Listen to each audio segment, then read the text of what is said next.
Bonjour à tous, et je tiens d'abord à remercier les membres du jury d'avoir accepté d'évaluer ce travail de thèse qui porte sur les processus prédictifs lors du traitement des stimuli socio-émotionnels chez les adultes autistes et qui a été encadré par Martin Bruno, Marie Lomo et Céline Gauthier. Alors, pour commencer, je vais vous demander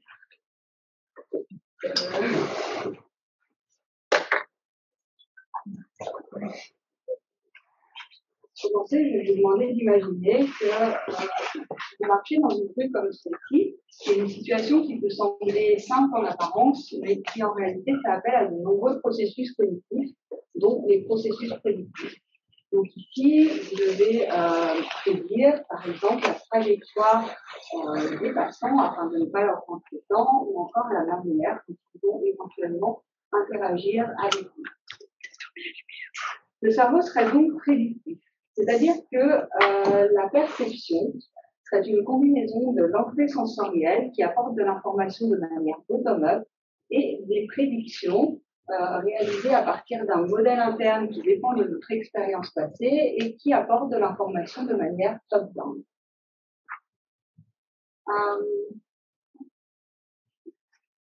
Donc ici,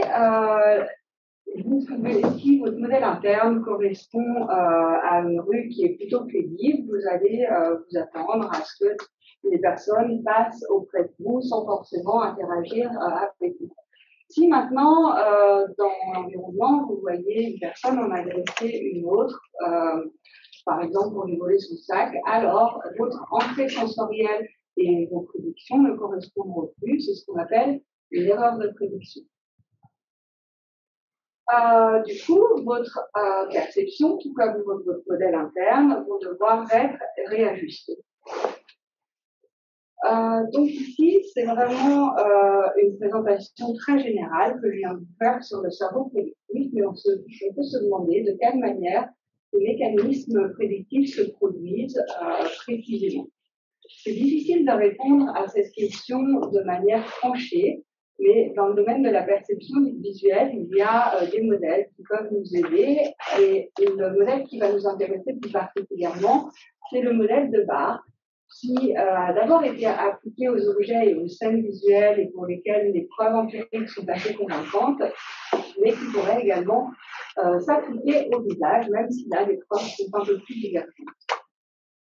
Donc, lorsqu'un stimulus visuel est perçu, les basses fréquences faciales que vous voyez ici, donc ce sont des informations globales et que nous nommerons LSF dans la suite de la présentation comme Low Spatial Frequencies, sont extraites précocement par les aires visuelles primaires et envoyées aux aires frontales où des prédictions seraient réalisées.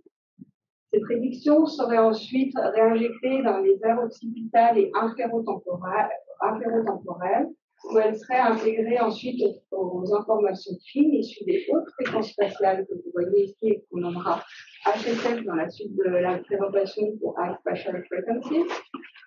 Et elles faciliteraient du coup la reconnaissance. Donc en somme, les informations globales issues des basses fréquences spatiales seraient essentielles pour percevoir, pour traiter rapidement les visages. Et c'est ce qui se passerait du coup chez les personnes typiques. Mais chez certaines personnes, au développement atypique, le traitement des visages n'est pas aussi optimal et c'est le cas pour les personnes autistes. Bien sûr, les troubles du spectre de l'autisme se caractérisent par beaucoup d'autres choses, et donc par d'autres difficultés socio-communicationnelles et par des intérêts spécifiques et des comportements stéréotypés et des particularités sensorielles. Ce sont des spécificités qui sont présentes tôt dans le développement et qui concernent à la fois les garçons et les filles, même si des recherches récentes tentent à montrer qu'elles pourraient être un peu plus discrètes chez les filles. Notamment, les filles pourraient avoir une meilleure attention au visage. Par ailleurs, ce diète de symptômes ne se présenterait peut-être pas comme deux caractéristiques complètement dissociées, mais les particularités perceptives pourraient avoir une influence sur les particularités sociales.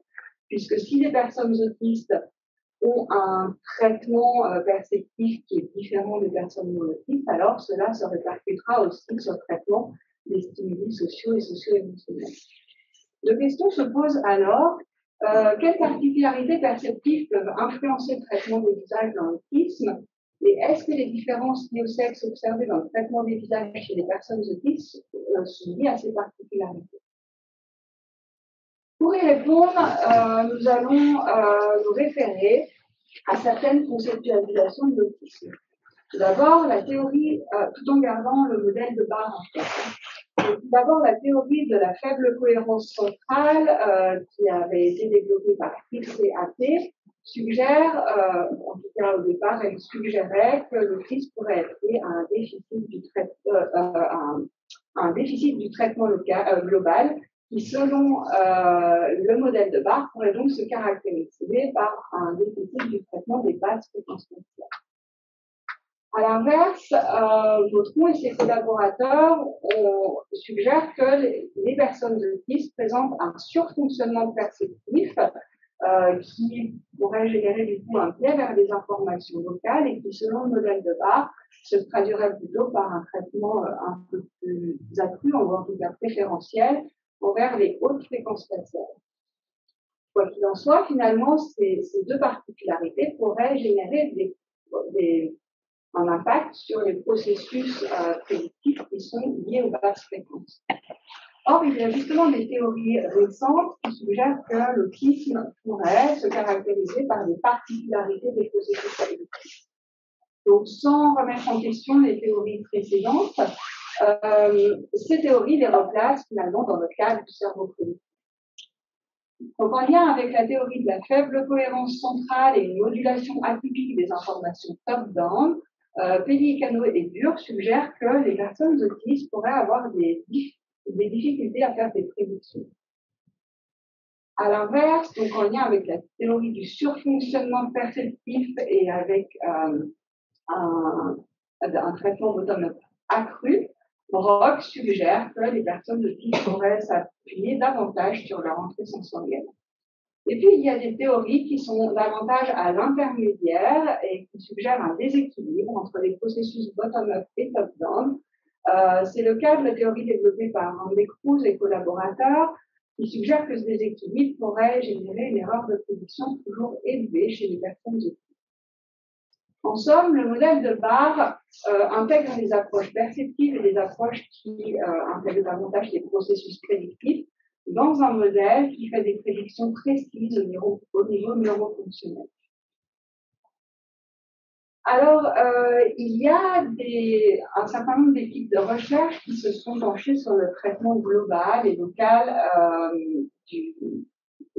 chez les personnes autistes lors du traitement des visages, en s'intéressant notamment au traitement des fréquences spatiales. De Ruel, les collaborateurs ont mené un certain nombre d'expériences et dans celle-ci, ils proposaient d'évaluer l'émotion sur un visage. Alors là, on ne voit pas très bien, mais il est composé d'une surimposition d'un visage qui est filtré en basse fréquence spatiale et d'un visage filtré en haute fréquence spatiale. Et ils ont pu montrer que les enfants autistes avaient un biais envers les hautes fréquences plus important que les enfants contrôle pour reconnaître l'émotion sur les visages. Dans la suite de la présentation, donc ici et dans la suite de la présentation, les personnes autistes sont nommées ASD comme Autism Spectrum Disorder et les personnes typiques TD comme TD. Dans une expérience cette fois en EEG, il a été montré une différence d'activation entre les visages de peur et les visages neutres seulement en basse fréquence chez les enfants contrôle et seulement en haute fréquence chez les enfants autistes, qui suggère aussi un lien envers les hautes fréquences. Et enfin, on a des études qui ont montré une disconnectivité fonctionnelle au repos entre les aires postérieures et les aires antérieures chez les personnes autistes, ce qui peut aussi suggérer finalement des difficultés des processus prédictifs en lien avec les basses fréquences, puisqu'on a vu avec le modèle de Barr, ça implique une connexion efficiente entre les aires postérieures et antérieures. Il y a quand même du coup des limites à ces travaux par rapport à notre hypothèse. Bon, tout d'abord, les preuves sont encore faites, notamment en EEG, il y a très peu d'études, j'en ai trouvé que 2, et elles concernent uniquement les enfants. Il n'y a par ailleurs aucun lien qui a été fait avec les processus prédictifs liés aux basses fréquences, comme le boost de modèle de Barre. Et ensuite, les différences liées au sexe n'ont jamais été étudiées. Souvent, ce sont des populations uniquement de garçons qui intègrent. Du coup, deux questions principales ont orienté ce travail de thèse. La première, c'est est-ce que les difficultés du traitement des visages chez les personnes autistes sont influencées par des particularités des processus prédictifs issus des basses fréquences? Et est-ce que les aptitudes préservées dans le traitement des visages chez les filles autistes par rapport aux garçons autistes sont liées à des processus prédictifs plus efficients chez elles, qui pourrait conduire à un profil intermédiaire de femmes. Alors, comme le traitement visuel est un processus complexe, on a choisi du coup d'étudier ces questions à différents degrés de complexité, en s'intéressant d'abord au niveau pré-attentionnel du traitement du visage, puis au traitement attentionnel, puis au traitement des visages en situation d'ambiguïté, et enfin au traitement des visages en contexte. Du coup, on a développé 4 protocoles expérimentaux qui correspondent à ces 4 niveaux de traitement, et donc je vais vous détailler quelques résultats principaux dans la suite de cette présentation. Dans les études 1 et 2, donc l'étude 1 a été faite uniquement chez des personnes contrôle, et pour l'étude 2, on a intégré aussi des personnes autistes. On faisait l'hypothèse que le traitement pré-attentionnel des visages reposerait sur des processus prédictifs liés aux basses fréquences chez les personnes typiques, et donc que ces processus seraient réduits dans le futur.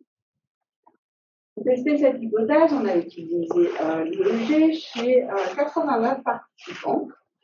Nous leur avons fait passer une tâche haute-ball au cours de laquelle un stimulus standard était présenté, qui était un visage du coup non filtré. Il était présenté de manière répétitive, de telle sorte à ce que le cerveau se construise un modèle interne, une prédiction, comme quoi le stimulus suivant serait toujours ce même stimulus standard. Mais de temps en temps, nous présentions un stimulus déviant, qui était ce même stimulus, mais filtré soit en ne conservant que les basses fréquences, soit en ne conservant que les hautes fréquences. Ce stimulus déviant générait une erreur de prédiction que l'on peut étudier, enfin que l'on peut observer au niveau cérébral par une onde spécifique qui s'appelle la réponse de mismatch. Donc l'intérêt d'un tel protocole, c'est justement du paradigme de Gauss, c'est justement d'étudier l'erreur de prédiction grâce à la réponse de mismatch. Le reste du protocole correspondait de la séquence correspondait soit à des stimuli standards, soit à des stimuli déviants ou des cibles. Alors, je ne vois pas très bien ici, mais ce sont des visages en couleur que le participant devait repérer afin de maintenir son attention sur la tâche.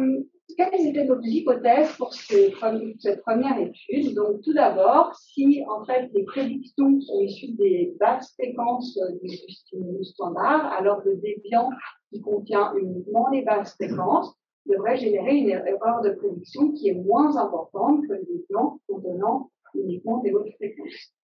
Donc, je faisais l'hypothèse aussi d'avoir 2 pics en lien avec de précédentes études sur la mismatch au visage. En revanche, si on a une altération des prédictions issues des basses fréquences dans l'autisme, alors la différence entre la réponse de mismatch aux hautes et aux basses fréquences devrait être réduite au sein de cette population. Et enfin, on devrait observer un profil intermédiaire des femmes autistes.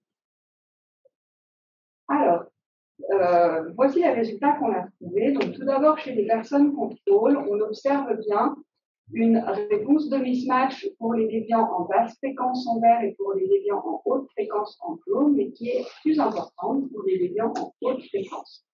Qui correspond à nos hypothèses et suggère bien un rôle prédictif des basses fréquences. Chez les personnes autistes, on a également cette réponse de mismatch aux basses fréquences en bleu marine et aux hautes fréquences en orangé. Et la réduction de la différence de mismatch entre la mismatch aux hautes et aux basses fréquences ne semble s'observer, en tout cas, que sur la deuxième fenêtre temporelle. qui est confirmé par des analyses statistiques en cluster qui nous montrent ici les régions pour lesquelles, en fait, la différence de mismatch entre les hautes et les basses fréquences est inférieure chez les personnes autistes par rapport au contrôle. Donc, c'est bien les aires parieto hospitales où on observe la mismatch. Donc, notre deuxième hypothèse semble se confirmer, mais cette fois uniquement sur la deuxième fenêtre temporelle. Maintenant, on s'intéresse aux hommes en haut et aux femmes en bas. Donc, chez les contrôles, on observe de nouveau cette réponse de mismatch aux hautes et aux basses fréquences qui est supérieure, qui est plus ample pour les hautes fréquences que pour les basses fréquences. En revanche, chez les personnes autistes, on voit que chez les hommes, la différence de réponse de mismatch aux hautes et aux basses fréquences ne semble pas très importante chez les hommes et nos analyses statistiques ont confirmé qu'il n'y avait pas de différence significative chez les hommes autistes alors qu'il y a des différences significatives dans tous les autres groupes. Ça a été confirmé par une analyse en cluster qui ne retrouve pas de différence significative donc chez les hommes autistes. On a toujours les hommes en haut, les femmes en bas, les personnes autistes à gauche et les personnes qui à droite. Donc, en somme, cette première étude suggère les particularités des processus prédictifs liés aux basses fréquences au niveau préattentionnel chez les personnes autistes, et donc ça pourrait peut-être contribuer aux difficultés de traitement des visages.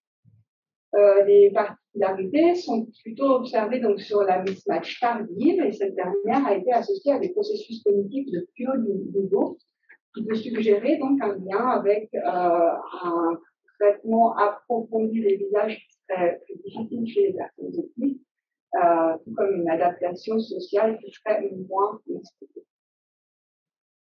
On observe aussi des différences entre hommes et femmes autistes, cette fois sur la mismatch précoce, ce qui peut éventuellement suggérer en lien avec d'autres études qui ne sont pas sur la mismatch, mais sur ces thèmes-là, des différences dans la discrimination du stimulus ou des différences de connectivité, et ça peut éventuellement suggérer un meilleur fonctionnement adaptatif chez les femmes autistes.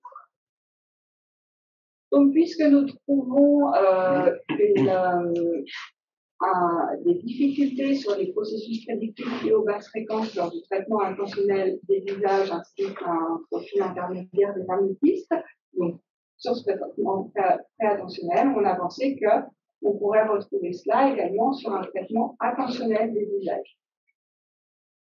Donc, pour tester cette hypothèse, nous avons de nouveau utilisé l'EEG chez 93 participants à qui nous avons fait passer une tâche au cours de laquelle on présentait un visage qui fait des basses vers les hautes fréquences, pour des fréquences que nous avons nommées coarse to fine et qui visaient à favoriser, enfin à stimuler les processus prédictifs liés aux basses fréquences.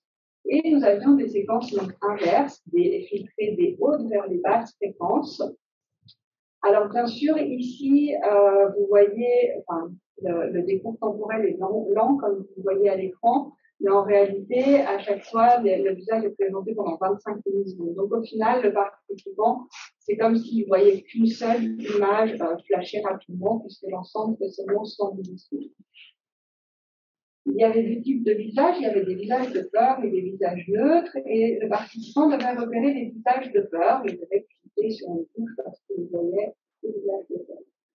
Nous avons donc étudié entre autres la PSAN, qui est la réponse cérébrale précoce lors de la perception d'un stimulus visuel, et la M170, qui répond plus particulièrement au visage.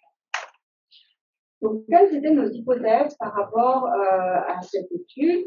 Alors, comme les basses fréquences en fait sont traitées plus précocement, nous attendions à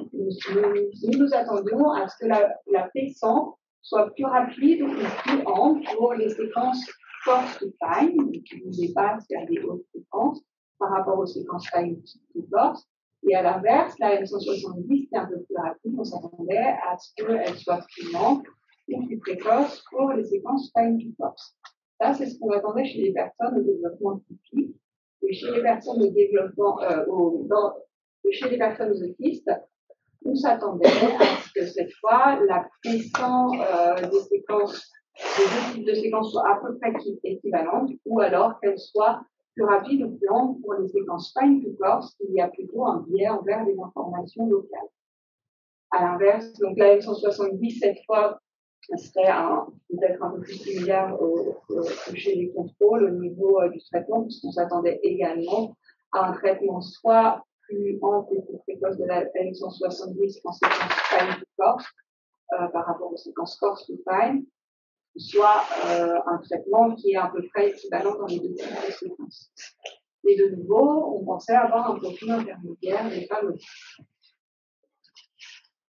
Donc l'AP100 est effectivement plus précoce en séquence coarse to fine que fine to coarse. Donc coarse to fine en très plein et pointé, fine to coarse en très pointé. Et la M170 est plus précoce également en séquence fine to coarse que coarse to fine. Alors j'ai dit également, mais en fait c'est surtout parce que ça correspond à nos hypothèses et donc ça suggère bien un traitement coarse to fine des visages. Seulement, on retrouve également ce type de réponse chez les personnes autistes qui ont également donc une puissance plus importante pour les séquences coarse to fine et une M170 pas plus importante, précoce et une M170 plus précoce pour les séquences fine to coarse. Donc en gros, on a un traitement coarse to fine qui est suggéré, mais pas de traitement coarse to fine réduit dans le prisme, donc notre hypothèse n'était pas confirmée ici. Maintenant, si on s'intéresse à la réponse des hommes contrôle par rapport aux hommes autistes et des femmes contrôle par rapport aux femmes autistes, on ne trouve pas de différence liée au groupe ici. La seule chose qu'on trouve, c'est un effet principal avec une latence qui est plus rapide chez les femmes par rapport aux hommes, que ce soit pour la pétanque et pour la M160.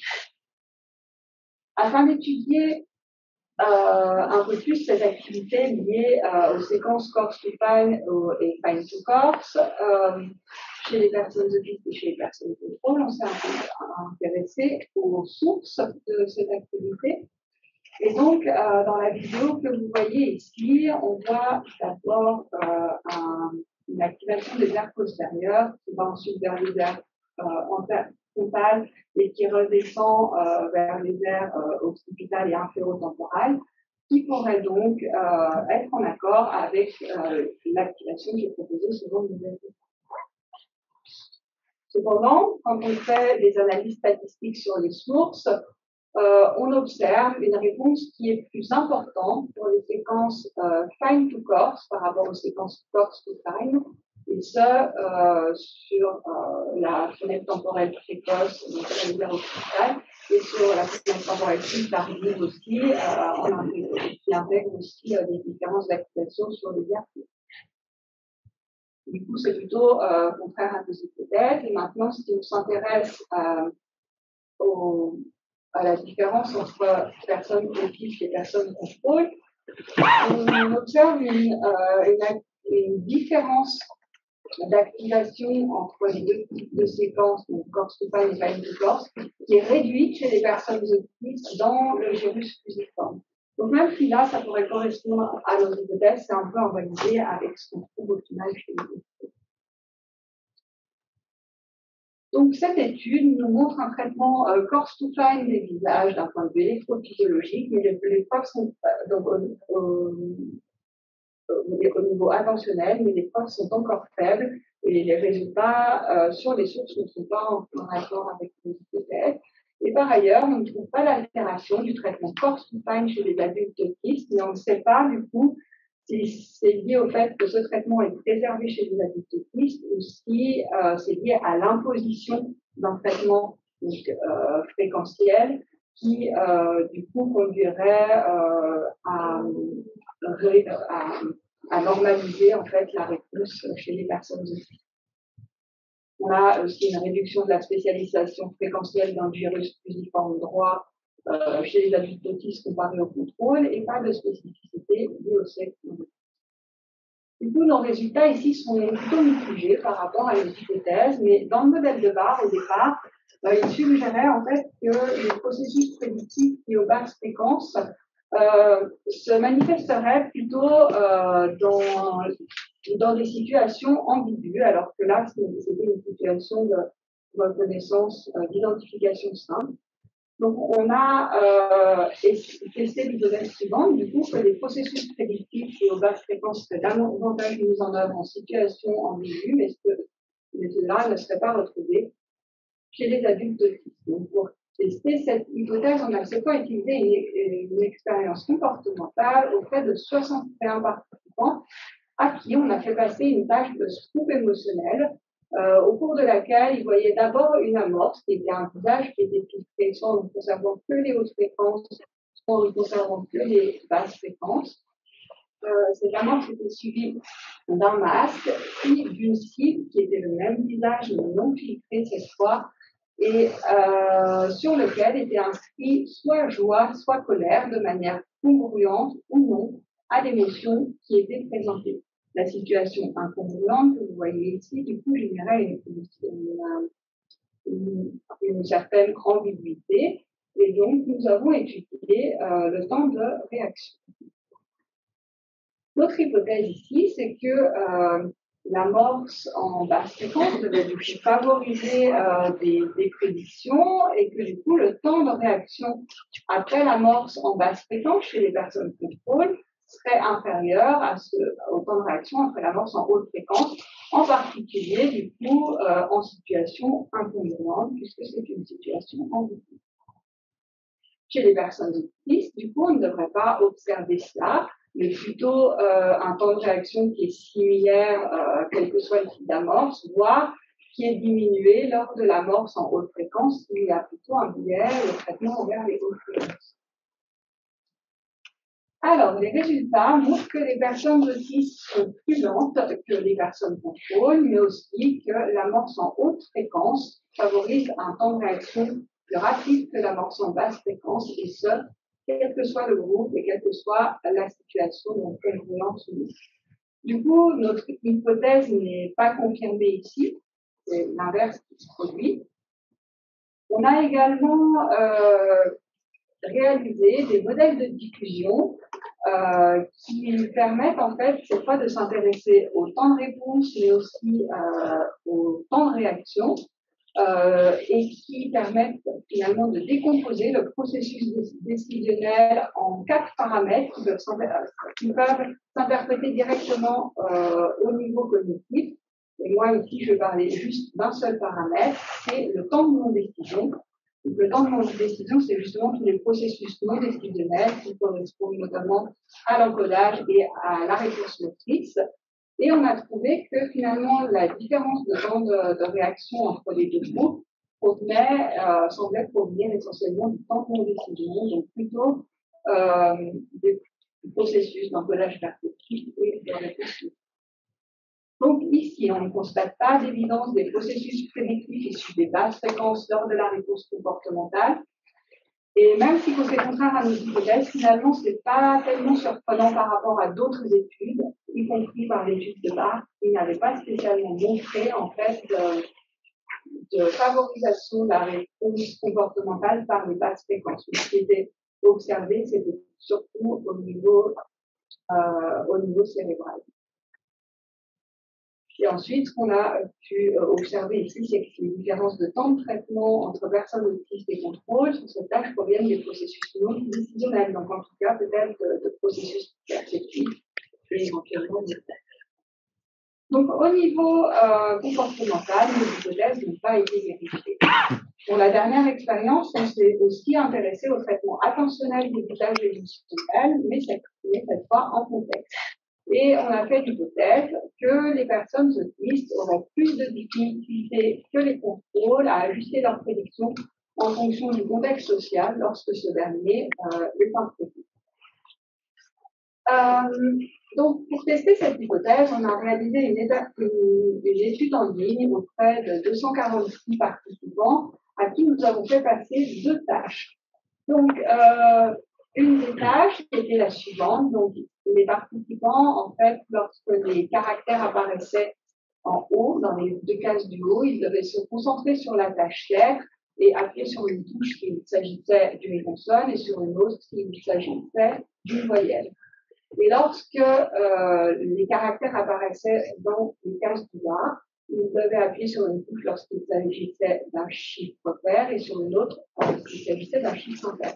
C'est donc une tâche prévisible puisque l'ordre de présentation est toujours le même, ça tourne au final dans toutes les tâches. La deuxième tâche, donc, pardon, la première tâche s'appelait la PSP. La deuxième tâche, l'ESP, au cours de cette tâche, en fait, les participants devaient d'abord reconnaître une émotion sans son contexte, puis, juste après, devaient réévaluer la valence de cette émotion, mais cette fois dans son contexte. Et il y avait donc ici deux situations. Une situation chiffre, donc en fait, lorsque la première évaluation correspondait à une émotion, ici on peut par exemple penser que la personne n'a pas une émotion négative. Et en fait, sur la deuxième image, on voit qu'il fait un bébé dans ses bras et que c'est probablement une naissance et que ça peut être peut-être plutôt une émotion positive. Donc, finalement, ce changement était un petit peu inattendu, c'est la condition shift. Dans la condition non shift, la deuxième évaluation correspond à l'émotion qui était attendue après la première évaluation. Ici, nous avons étudié le temps de réaction et le taux de réponse correcte. Et nos hypothèses donc, étaient la suivante, c'est que le coût du changement dans la tâche PSP, qui est donc non sociale et prévisible, sera à peu près équivalent au coût du changement, donc le coût du changement des personnes autistes sera à peu près équivalent au coût du changement chez les personnes typiques. Donc le coût du changement, ça va être la différence entre la condition chiffre et non chiffre. Et à l'inverse, dans la tâche sociale et imprévisible, on supposait que le coût du changement, cette fois chez les personnes autistes en français, serait beaucoup plus important que chez les personnes typiques. On supposait aussi que les femmes auraient une réponse plus juste et plus rapide que les hommes autistes sur le PST et qu'elles auraient un profil intermédiaire sur le PST. Donc les résultats nous montrent qu'effectivement le coût du changement n'est pas plus important chez les personnes autistes que chez les personnes contrôle, mais simplement que les personnes autistes ont un temps de réaction qui est globalement plus sur le PST. En revanche, sur le ST, on observe que cette fois, le coût du changement est plus important chez les personnes autistes que chez les personnes contrôle, et ce pour le taux de réponse correct, comme pour le temps de réaction. Donc, ça confirme bien ici nos hypothèses. Et on s'est donc également intéressé à l'effet du sexe. Et sur le PST, on a une interaction entre le groupe et le sexe ici sur le temps de réponse, puisque les femmes autistes sont plus rapides que les hommes autistes, alors que les femmes contrôle sont plus lentes que les hommes contrôle. Mais par contre, on n'a pas d'effet du sexe sur le taux de réponse correct. En revanche, sur le ST, effectivement, donc là, on a les femmes autistes qui ne sont pas différentes des contrôles sur le taux de réponse correct. Par contre, les hommes autistes sont différents de leur père au développement typique. En revanche, sur le temps de réaction, là, on a les femmes autistes, tout comme les hommes autistes, qui sont plus lents que leur père au développement typique.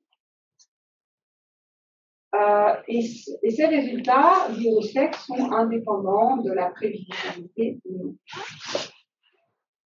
Du coup, pour cette page, donc, on observe bien des difficultés chez les personnes autistes à réajuster leurs prédictions dans un contexte social qui est imprévisible. On a un profil intermédiaire des femmes autistes pour la reconnaissance d'émotions en contexte, mais cette fois, il n'y a pas d'interaction avec l'aspect prévisible de la tâche.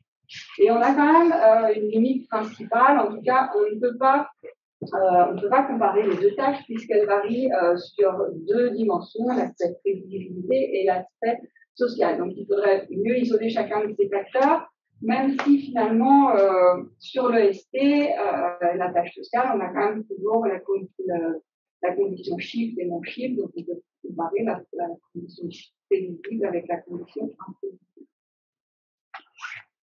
Donc, l'ensemble de ces 4 études amène à des conclusions qui sont complémentaires et je vais vous en présenter une synthèse pour essayer maintenant d'y voir un petit peu plus clair. Donc, cette synthèse va reprendre nos hypothèses du cerveau prédictif chez les personnes typiques, notre hypothèse des processus prédictifs atypiques dans l'autisme et des différences de sexe dans l'autisme selon les 4 niveaux de traitement que l'on a investigués. Donc, les hypothèses validées seront en vert, les hypothèses qui sont invalidées seront en rose, et puis les résultats qui sont un peu plus contrastés seront dans ce genre de couleur. Chez les personnes au développement typique, on constate bien un rôle prédictif des basses fréquences au niveau préattentionnel.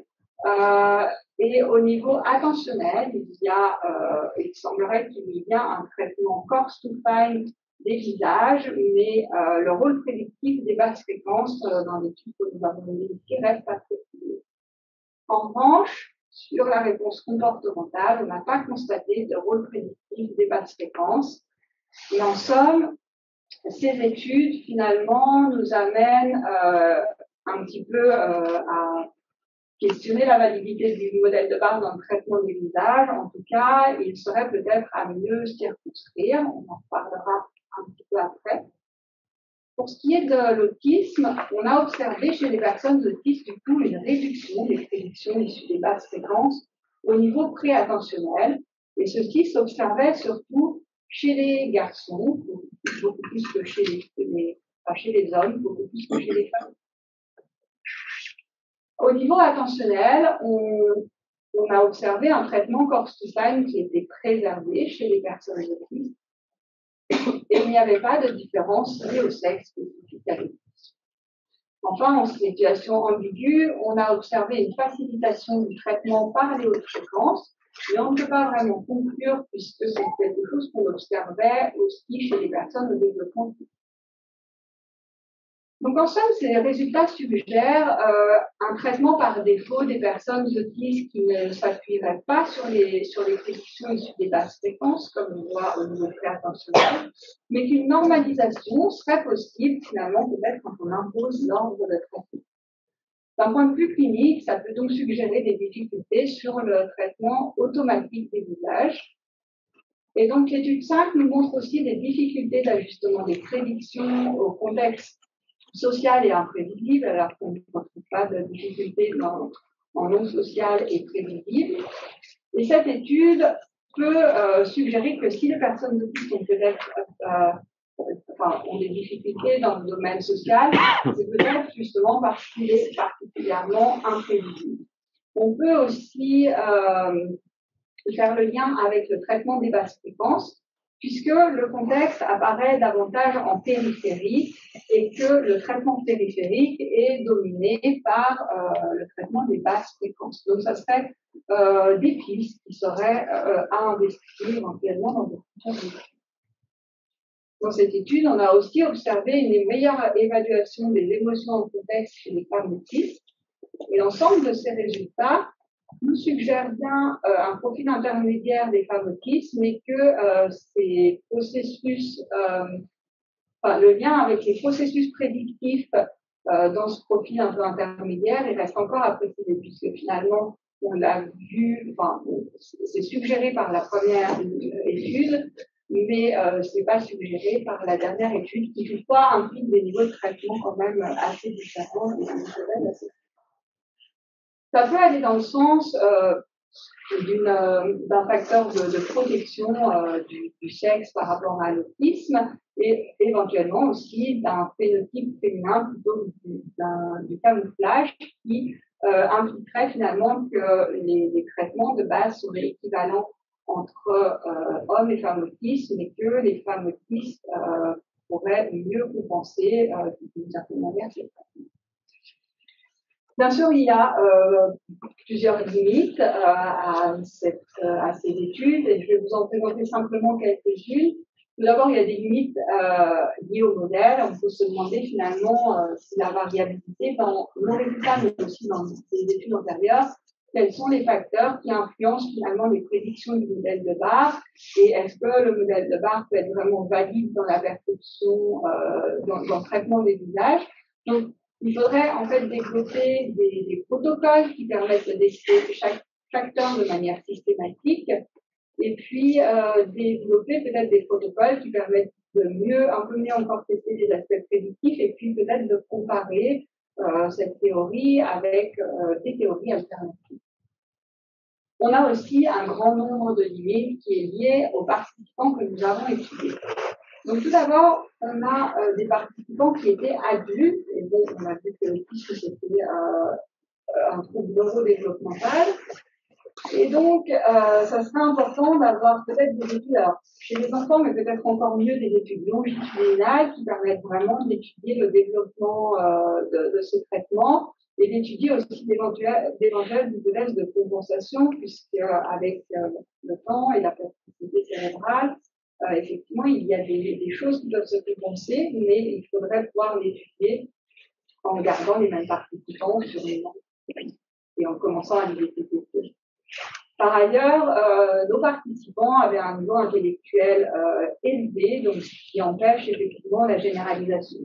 Là, j'ai souvent parlé, j'ai fait mes conclusions par rapport à l'autisme, par rapport aux personnes autistes, mais finalement, c'est qu'un petit groupe de personnes autistes avec des caractéristiques précises.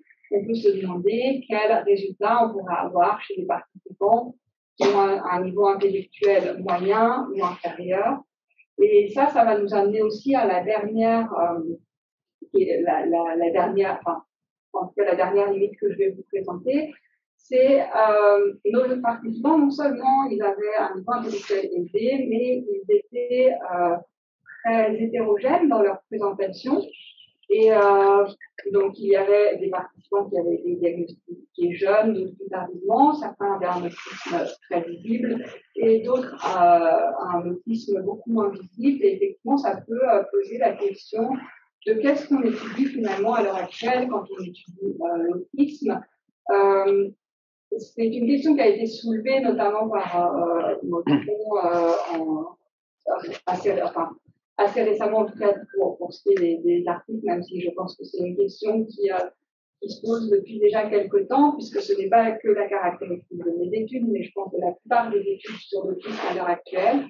Et probablement, même si donc, on a à l'heure actuelle finalement décidé de rassembler en fait tout ce qui concernait tout ce qu'on appelait autisme, syndrome d'Asperger dans une seule catégorie, peut-être qu'il va falloir mieux caractériser ce qu'on étudie dans les troubles du spectre autistique, troubles du spectre de l'autisme, afin de pouvoir en fait mieux comprendre les personnes autistes où qu'elles soient situées sur le spectre, et aussi de mieux les accompagner pour celles qui en ont besoin. Mais je pense que voilà, dans les études futures sur l'autisme, il va falloir vraiment faire un travail à ce niveau-là si on veut avoir des résultats qui soient peut-être plus pertinents. Et à défaut de pouvoir généraliser à tout le monde, on pourra généraliser au moins un sous-groupe de personnes. Et bien voilà, je vous remercie pour votre question.